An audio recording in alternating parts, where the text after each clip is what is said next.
Good morning. இன்னைக்கு pre market analysis என்ன அப்படின்னு பார்த்துடலாம். நிஃப்டி நேற்று 47 பாயிண்ட் பாசிட்டிவாக 26,033 அப்படிங்கிற ப்ரைஸில் க்ளோஸ் ஆயிருக்கு.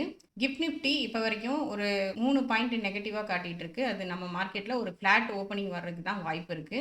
இன்னைக்கு ஆர்பிஐ மீட்டிங் 10 மணிக்கு இருக்கு. ஸோ அதுக்கு தகுந்த மாதிரி மார்க்கெட் நல்ல வாலட்டைலாக இருக்கும்.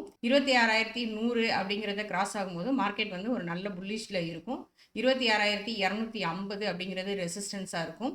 அதை தாண்டிச்சு அப்படின்னா 26,500 அப்படிங்கிறது தான் நெக்ஸ்ட்டு ரெசிஸ்டன்ஸ். சப்போர்ட் அப்படின்னு பார்த்தீங்கன்னா 25,900 நல்ல சப்போர்ட்டாக இருக்குது. ஒருவேளை மார்க்கெட் கீழே வந்தாலும் 25,900லேருந்து திரும்ப ரிவர்ஸ் ஆகிறதுக்கான வாய்ப்பு அதிகமாக இருக்குது. ஸோ இன்ட்ராடே ட்ரேடர்ஸ் ரொம்ப கவனமாக ட்ரேட் பண்ணணும். இன்றைக்கி ஃப்ரைடே, அது மட்டும் இல்லாமல் ஆர்பிஐ மீட்டிங் இருக்குது. மார்க்கெட் கீழே வந்து திரும்பும் பட்சத்தில் அப்சைட்லேயே ஃபோக்கஸ் பண்ணலாம். அடுத்ததாக பேங்க் நிஃப்டி பார்த்துருவோம். பேங்க் நிஃப்டி 59 பாயிண்ட் நெகட்டிவாக 59,288 அப்படிங்கிற ப்ரைஸில் க்ளோஸ் ஆயிருக்கு.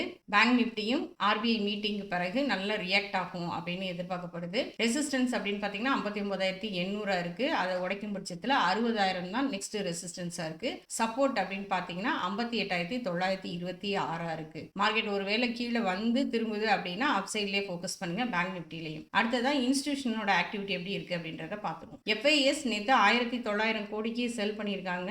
டிஐஎஸ் 3,600 கோடிக்கு பை பண்ணியிருக்காங்க.